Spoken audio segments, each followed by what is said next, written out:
জুম্মার দিন আসলেই ভালো মন্দ খেতে ইচ্ছে করে, রোস্ট, পোলাও, গরু মাংস ইত্যাদি ইত্যাদি ইত্যাদি। কিন্তু আমরা তো গরিব মানুষ, এত পাই কই বলেন তো? তো গরিব মানুষের বিরিয়ানি রান্না করতেছি, তাই আপনাদের সাথে শেয়ার করতেছি গরিব মানুষ কীভাবে বিরিয়ানি রান্না করে।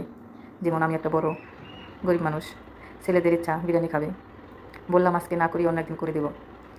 তো ছেলেদের ইচ্ছা, মন খারাপ করে আছে, আবার ছেলেদের মুখের দিকে তাকালে ভালো লাগে না, মন খারাপ করে থাকে, যে ঘরে যা আছে তাই দিয়েই করে দিচ্ছি বিরিয়ানি, এই আর কি। তো বলেন আপনারা সবাই কেমন আছেন? আশা করি নিশ্চয়ই ভালো আছেন। আমরা আলহামদুলিল্লাহ ভালো আছি।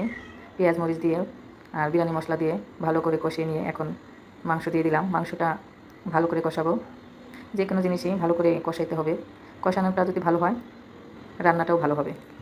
যে খাবারই তৈরি করবেন সেই খাবারটাই ভালো হবে ইনশাল্লাহ। তো বিরিয়ানির জন্য মাংস কষানো হয়ে গেছে বিরিয়ানি মশলা দিয়ে। এখন আমি আলাদা কড়াইতে চালগুলো তেল দিয়ে ভেজে নিচ্ছি ভালো করে।